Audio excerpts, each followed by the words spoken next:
nili ba hawaralong song klembari majir po tampen kachetong mate kaching chi thana mai dak phong long pi ari long sin jingrum lo athema 2021 ekor dead pen pinian kwasi kichun ma kachun chema bang solam the kache than seroji kache pakeng seroji aphan kache mum seroji aphan sin dak jingrum lo pen government men ko PPC ne tom phana ke rap long tang loma pen long lelang ma bang solam the patak si ne dom dak pini che pa choi long lo pen che than chi mum long lo ne tom accorded pen ke chun tang ka che thek long bang ke package among central government pen 500 crore la pen state government 500 crore la pen central government pen 500 crore bang ke already nang release alo pen toward me non project me kang puji phansi chi signing lo la Gandhi Park pen university lai silo apen isi bangke hamren internet road po pen isi bangke langkajam lahai hui si netom kacet tokolong package special package bangso tangka ke lahai long pesi pedam lo lahai ke claim ke dam na claim pipe me potame netom akero pilo pen anso se nang claim pon pipon pe meji bantang te implement melang ada na implement ponji apantame nile tum dak hoi non dak kaja prong kang ni prong hoi ben me chining di gela lo akahai itu paching hon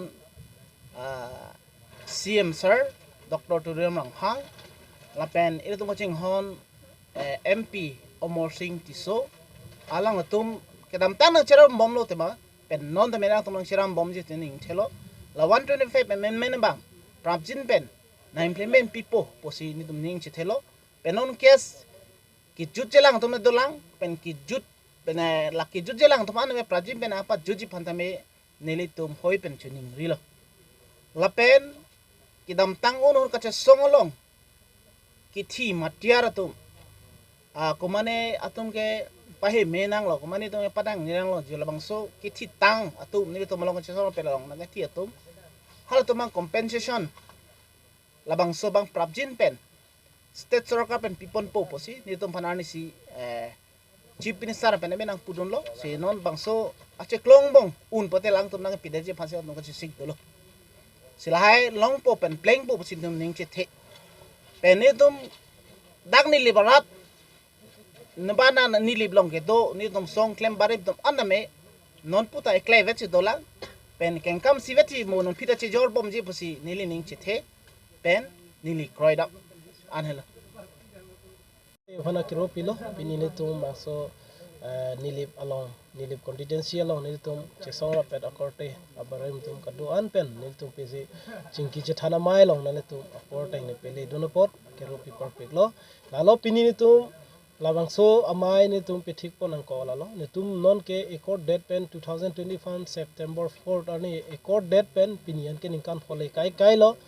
ningkan phole bolasi laswa dak bangani tum samme penangan side kok pana jok lo pen sardum samme central government lo state government ben chingki chatan bo mama si penangan sai bang ke ne tum da ke cheklemon e sondo kok lo dasi pinia ko ne to apor ke me lo arna mahir jume pen pini tum akko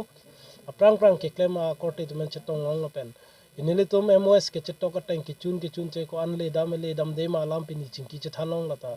pot ning sampek lo lalo ni tum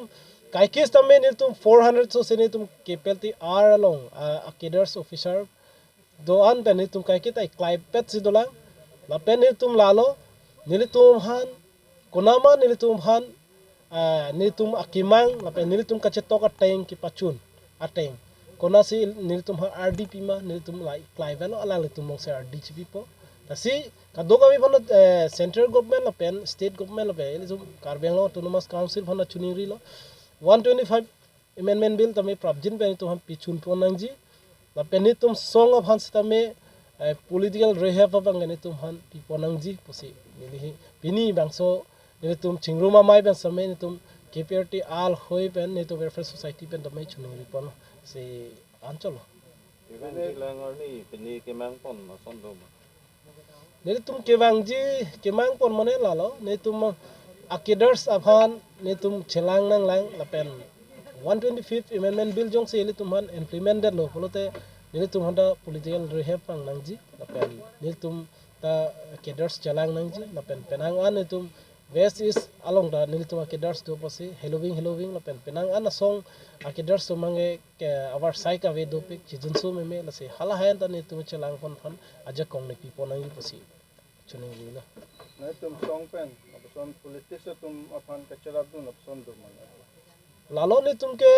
direct klar dagalam lo ni tumke akapre ke kalilo non ke dobo ma government long sini tumke ke ba ikot ta chetok lo masi ni tumalang lo tumpen si alang tum long si join lo pen claim nun bom lo pen nili tum ka chetok a dapha da menon isi pen sinang chun bom lo lasi kado ko beta pichun labji prabjin pen pichun labi phansi chuning ri li tholo government phansi tame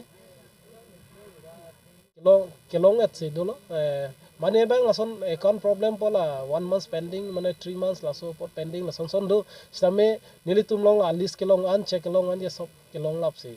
long lap lo